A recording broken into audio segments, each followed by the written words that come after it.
Hola friends, welcome to the Medicine, Marriage, and Money YouTube channel, the only channel for physicians who want to achieve marital interdependence and financial freedom together.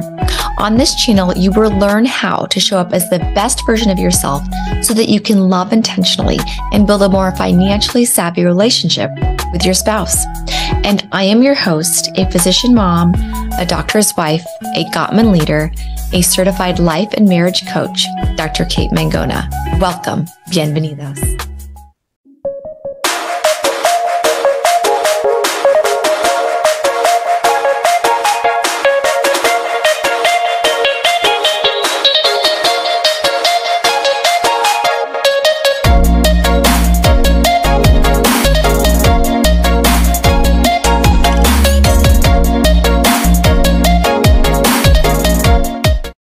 Okay, it is June 12th. So it is Pride Month. I've got my rainbow fingernails and my rainbow toes, which I will not show you today, and my little rainbow sign in the background, which shows up a little bit. So happy Pride Month for those of you who are listening and celebrate. Today, we're going to be talking about traveling as the solo adult with children. Last week, we talked about traveling with children with your spouse, right? It was very much focused on traveling with children with your spouse. If you said something you didn't mean to say, if you did something you didn't mean to say, because we tend to be a little bit snippy. There's definitely pros and cons when it comes to traveling with your spouse, with your children, on the airplane, in a train, in a car. Now, when you're alone, we sometimes wish we had our spouse there because we don't have the same amount of hands that it takes to care for our one child, two children, three or more. So I put together a list of 10 tips if you are traveling solo with your children, like I did last week when I was traveling back from Kansas City from visiting my parents with the three kids because my husband had to come back earlier than the rest of us. This was very helpful. So 10 tips. Number one, 4 people cannot fit into the bathroom stall. Okay, so this is why it is very important to go to the bathroom before you get on the plane if you've got more than one child. It is so hard. If I have fit 3 people in the bathroom stall on an airplane before, but the baby had to be lying down on the actual flip out changing table. And then I stood, and then my little one, my toddler, pottied. But the third one cannot fit in to make 4 people. And this can cause upset crying, depending on if your child is clingy or who needs to go.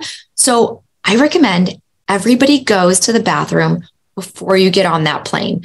And that can be a journey in itself. I will tell you, when we were in Kansas City, before we got on the Southwest Airlines flight to Dallas, all the family restrooms were locked or closed or blocked off for some reason. I don't know. They were really just trying to make my day a little bit more difficult. So we decided to we play this juggling system.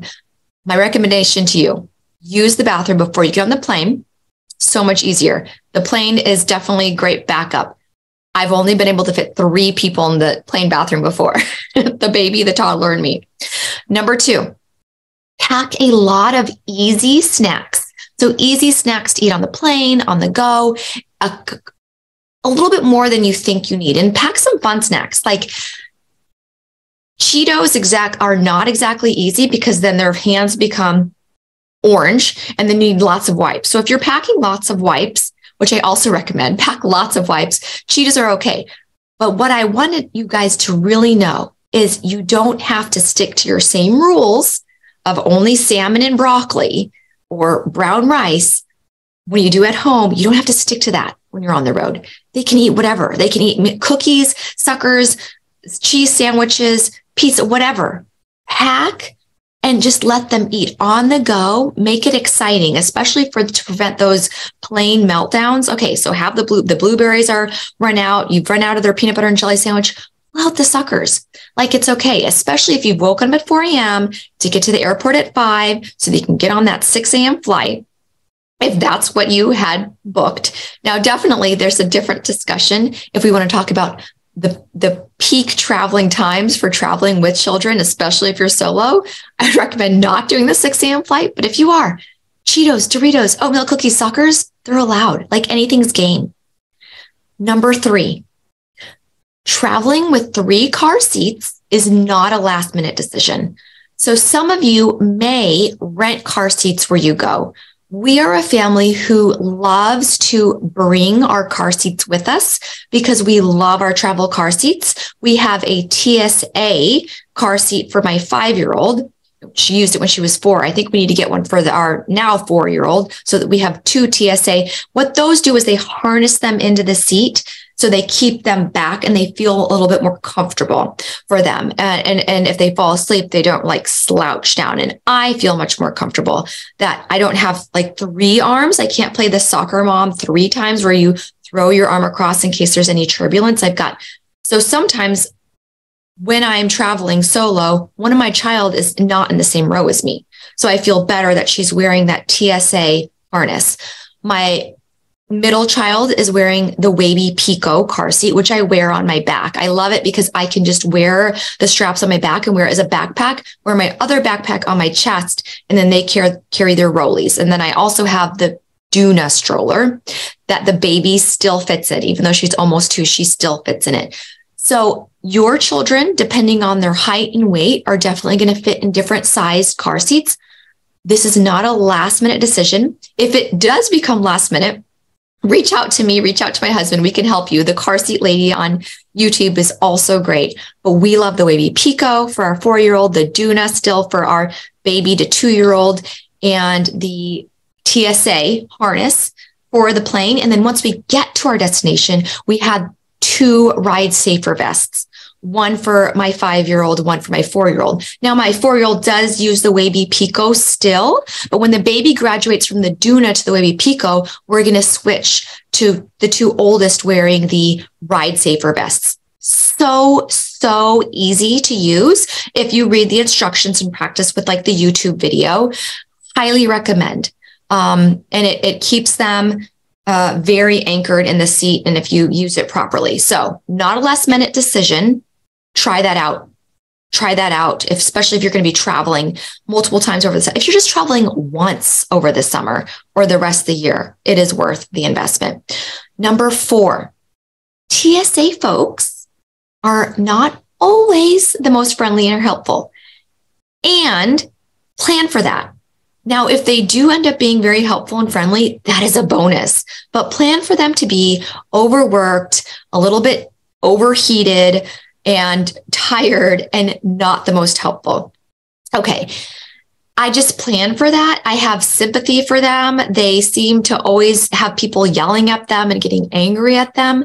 Now, when they do see me coming through with my 3 kids and all my car seats and putting everything on there and then having like my bag of medications or maybe some milk, they do seem to be friendly, but I don't ever count on it. I do always make sure I have TSA pre-check and clear on my boarding pass. And if I notice I don't have it as I'm about to walk through security, I go back and make sure it's worth the time for me.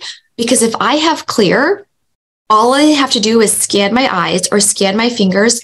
And then all 4 of us, meaning me and my 3 minors, walk through. I don't have to take my ID out. I just have my boarding passes, but I don't have to take my ID out a million times. And we just walk through right up to the very front of the line. So TSA pre-check and clear work hand in hand. It's definitely worth going to the line that has both of those and getting it beforehand. If you're traveling internationally, there's a whole other assortment of things you can get. You can download the app. There's also the global, there's different priority passes. And that is something my husband is in charge of. I do not travel overseas without him. So TSA pre-check, clear. They work in synergy. Get them both. 5, escalators and moving walkways are super fun for little kids, elementary school or toddlers, 5, 6-year-olds. They're super fun. They all want to ride the escalators. So I make it a point for them to be able to enjoy the moving walkways or the escalators when we're in the airport. It's like an element of Disney World or Disneyland to your trip. Okay. Curbside check-in. This is number 6. Curbside check-in is extremely helpful if you're being dropped off by an Uber or by a family member so that you don't have to carry 5 luggages in to the airport and your children. So either have somebody walk you into the airport, actually park like they did it back in the olden days, and then walk you into the airport so you can get all of your luggage checked in and then have your kids separately so you don't lose anybody. Just have them pull up and do curbside check-in and check in all your bags, even your carry-on bags that you don't really need, like that don't have your medications or your jewelry or anything like that. Check in every single bag you can is number 6. Curbside check in as much as you can. Hey, and then carry a few dollars for those curbside check-in people, some tip money. Number 7. Okay, 7. If you wear matching outfits, and I do sometimes do this if I've planned ahead, and I don't always. It really depends on the attitudes, the personalities of your children, whether they'll comply and whether they want to. So if you can make it exciting, I recommend you put all of your kids in matching pajamas or something that stands out so that when you when there's a big rush of people, you don't lose each other. And you can easily say, oh, we're all wearing the yellow shirt or we're all wearing the pink dress. And you can kind of see them. It also helps because people tend to smile when you're all walking through an airport and there's 4 of you wearing the same outfit. And when you put a smile on somebody else's face, it automatically puts a smile on your face. So matching outfits, that's a bonus. That's an extra. If you can do it, I recommend it. Now, number 8, traveling with any amount of kids under 4 or 3 or 5 even is not easy. Okay, so it's not easy, especially when the older 2 aren't as familiar, or any of the kids aren't as familiar with traveling in the airport, or they're not used to doing it regularly. This may be you take a few trips in the summer, or this one in the summer, one in the spring. Maybe it's just been a while. So if it's their first time, or if they just haven't remembered it in a while, remember that it's not easy. Okay, little kids, they want to stop at every gift shop. They want to go buy all the snacks. They want all the toys, the keychains. They want the earrings, even though they don't have pierced ears. They want everything, and that's normal. That doesn't mean they're ungrateful. It doesn't mean that they don't appreciate what they already have. It doesn't mean that they're not going to eat the snacks you already packed. It just means they're normal human beings, and they're not used to seeing all these things and being so overstimulated. Think about it. When you walk into the airport, it's a little overstimulating. There's a lot of lights flashing. There's a lot of people telling you what to do. There's a lot of rules and lines to get in. It's very overstimulating. So remember your children, to put yourself in your children's eyes, that they're just little human beings. Okay. And number 9, don't overpack. I make this mistake a lot. Do not overpack. So if this means you do figure out a way that do laundry wherever you go, either be in an Airbnb, your parents' house, or get some kind of a laundromat service going to your doorstep. Try to figure that out. If you overpack and you're carrying too much on the plane with your kids, it's going to make things more difficult. I always end up at the last minute throwing extra things like extra snacks, all 3 water bottles or 4 water bottles for everybody, and then plus their iPads, all those kind of things. And then ends up being a little bit too much weight, and I can barely walk through the airport with my 3 kids. Number 10, iPads, screen time does not count in the air or at the airport, or even in the car ride to the airport. If you're in an Uber or if you have a long car ride to the airport, screen time doesn't count. Now, I am not one of those judgmental moms that's going to tell you not to do screen time on a regular basis. For my household, it doesn't work. Screen time every day just doesn't work because there's a lot of drama, there's a lot of crying, there's a lot of just a lot of difficult struggles, and it makes bedtime very difficult to transition from after school activities to mealtime to a little screen time. We've done it, we've tried it. So we limit it to once a week, Saturday nights. When we're traveling on the plane, screen time doesn't count. in the car on the long car rides, they don't count. Everybody has their own tablet or iPad, especially my 2 older children. They're charged. We bring the charging cords, and it's okay. I don't fret about it. I don't worry about it. Their brain is going to be okay. It's not part of our normal routine. Last bonus, number 11. Enjoy it. Enjoy the chaos. Embrace it. And you may be surprised if you follow all 10 of those tips, how much of a breeze traveling may become for you with 3 littles, 2 littles, 1 little. So number 1, go to the bathroom before you get on the plane. 3 people are the max I've been able to fit in one stall, and one of them was a baby. 2, pack lots of easy snacks, and it doesn't matter if some of them have a little bit too much sugar, okay, or if they're croissants, chocolate croissants, whatever, with your wipes. Pack lots of snacks with your wipes. Number 3, car seats aren't a last minute decision. Number 4, TSA folks are not always there to help you. If they are, that's a bonus. Get clear in TSA. They work together. 5, escalators and moving walkways are super fun. Do them. Let your children experience the moving walkways and the escalators. Number 7, wear matching outfits if your children allow it, or something comfortable or easy to spot. Number 8, traveling with children alone without your spouse has its own challenges. It's not easy. It's not easy for them. Number 9, don't overpack. Curbside check it if you can. 10, screen time doesn't count in the air. 11, enjoy it, embrace it. It will be a breeze because you are prepared, and you are prepared to handle any amount of chaos and find that connection, find that calm, and find that joy. And that is it.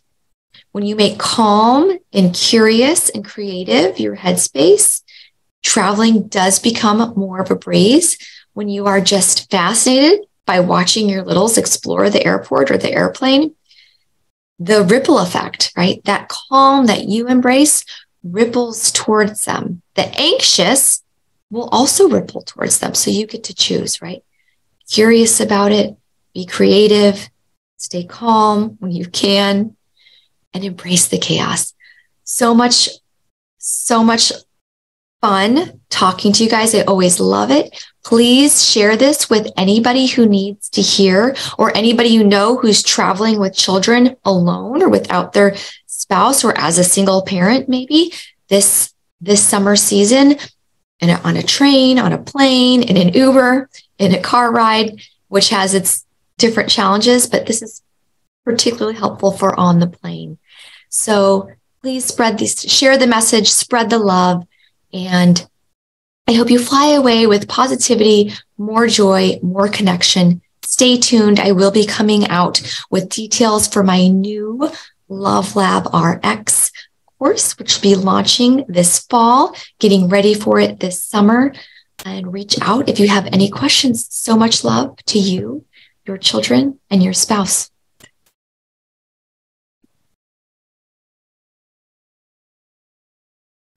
If you are finding the concepts I teach in these episodes useful and want more in-depth and personalized support for your relationship, consider this your invitation to join me in creating the most connected and intimate relationship with your spouse that you could dream of. Go to www.medicinemarriageandmoney.com right now and download my 18-page medical marriage survival guide and workbook at no cost to you.